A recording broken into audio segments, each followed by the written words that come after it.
Bagfuel, baby. What did they help you with in the beginning? Like, why did you want their support? Like, why did you go over there?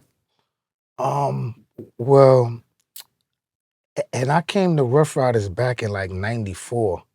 Like, you know what I'm saying? Damn. You know, but DNY still had, he had Mace, and then he still had the Locks, and I think he just got the Locks over there. Know what I mean, you know, know what I mean, like starting to get comfortable over there at Bad Boy and stuff like that. And then they knew they had DMX that they were still working on, like, you know what I mean, you know, in the cut. So they ain't really, I mean, have time for me. But 3 years later, D came back looking for me. You feel what I'm saying? Yeah, I was on 125th Street hustling and all that stuff too. I was actually selling DJ Clue mixtapes.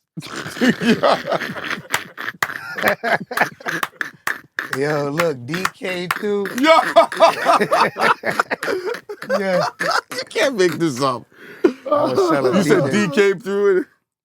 Yo, look, D came through right out of nowhere and bought like 40 of them off me. That was a good payday. I was like, I love Clue. Yo, who this nigga Clue is?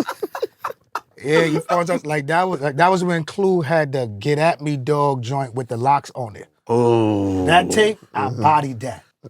I was out there like this. And like D remembered me and all that, one of our from 1994. And then he heard that I had did that Crazy Sam thing. Remember, you know, with the video music box. Yeah, Before I yeah. said, but Crazy Sam had some big rap contests. And he had people come from all over the world, right?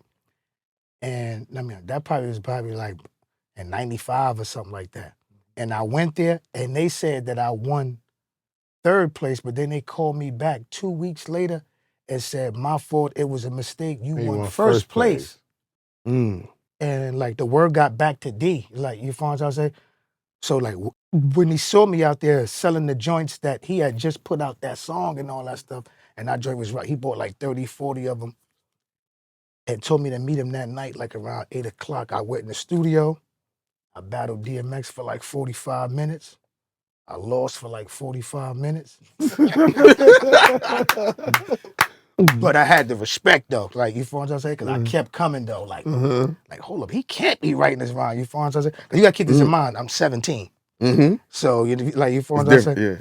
I'm still little now, so imagine me then. Like, Yeah. you feel what I'm saying? So I kept coming, you feel what I'm saying? Like, I don't even think I even realized that I was losing the battle. You feel what I'm saying? I was just still like, and that nigga was chewing me up. You know what I'm saying?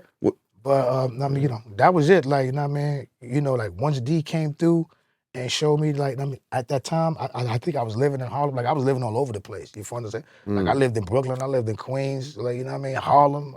You know what I mean? You know, I lived everywhere. You know what I mean? You know, as far as You lived in Staten Island? except for Staten Island. I know. It's always 4 boroughs. You know, only chicks will be in 5 boroughs. Yeah, Yo, except for Staten Island. Word. how did that friendship and that pure brotherhood and love between you and X really develop? Because I saw an interview he did on a Breakfast Club when it was asking about where's drag at, and he just really broke it down. It's like, yo, drag is this and that. And he bigged you up, and people feel a certain way about him, but that's not what it is, and he doesn't want to deal with it. And the way he spoke about you, I'm like, this is deeper than just putting albums together. Yeah. Like, how did that all develop, man?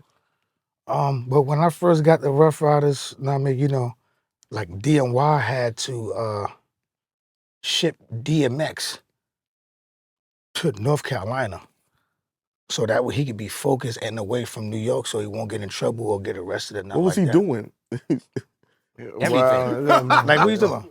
You said What wasn't he doing? what wasn't he doing? Yeah, you find out like North I mean, Carolina. Was he around Petey Pablo around that time? Nah. This is like right before Petey Pablo. Got you. And he had shipped them out there to North Carolina, but at the same time, I mean, you know, they told me to go out there. Like, all right, look, I mean, you know, we gonna have to send X out there and because he got the deal, and we can't let this nigga mess this up. Yeah. So we gonna ship him out there to North Carolina. That way we know He's way out there, and we're not gonna give him no car. Like, they ain't give us no car, nothing. Wherever you gotta go, walk. And it after was that, just walk you back. and him. Yeah. Well, I mean, well, X had a few of his niggas with him and all that Okay. stuff too. You feel what I'm I trying got to say? you. So let me know. They sent me out there, and that's where me and DMX became real brothers. You feel what I'm saying? Because we was just out there with no car, and it was times we had to walk miles just to get a burger, and it'd be just me and him just trooping like this. Yo, I think we came from this way. He like, nah, that don't look familiar, dog. I ain't gonna front. All right, look, nah, let's go this way. I'm like, yo, X, I'm telling you, bro, this the block. Like, you know what I'm saying? Like we been through that, you know what I'm saying? And we just got cool like that, like out there, like, you know what I'm saying? That's dope. Word. It seemed like that y'all really had a different type of like camaraderie. Mm-hmm. Yeah, Everybody, yeah. It like was different. me being in this game, I know niggas got cliques and certain people is closer to people, but Yeah. it seemed like the relationship that you had with him was a real respect. You know what I'm saying? Yeah. He just accepted me as, like when he first saw me and stuff like that, like, and he heard my flow. And once he started hearing my flow develop because I was around him and being around the locks and stuff like that, like I think he always knew, like when he first saw me, I think he said, okay, I know I'm Batman and this nigga's my Robin. Like off rip. I think X knew that before me. Wow. Like, you feel what I'm trying to say? Like, Did he ever talk to you about that? yeah, like all the time. You feel what I'm saying? But this is after I was already, I already became Robin already. Okay. You know what I'm saying? Then he was like talked to this. you about it. Yo, Drag, all right, look. So we gonna do this, we gonna do it like this, we gonna do it like this. And then he started, like telling movie directors, all right, look, I was about to ask I'll you. shoot the movie, but I'm not gonna shoot it unless you put Drag on in it. You know what I'm saying? So he was doing stuff like that. Like, you feel what I'm saying? Like turning down movies. You feel what I'm saying? Like Exit Wound, he turned that down. All right, look, my little brother's Drag, and we rocking. They like, all right, bet. You know what I'm saying? So, that's how I got that. And then I gained my relationship with him and stuff like that. But then he pulled me on and on the Cradle to the Grave, even though I had already built my relationship with him, you feel what I'm saying? Because Exit Wound and Cradle to the Grave was by the same people, by the same director. So I already had my relationship, but he still made sure I was good in that too, though. You know what I'm saying? So You could see it in the movie, especially in the car dealership scene. That was just iconic when with the duffel bag and how y'all was all rocking. And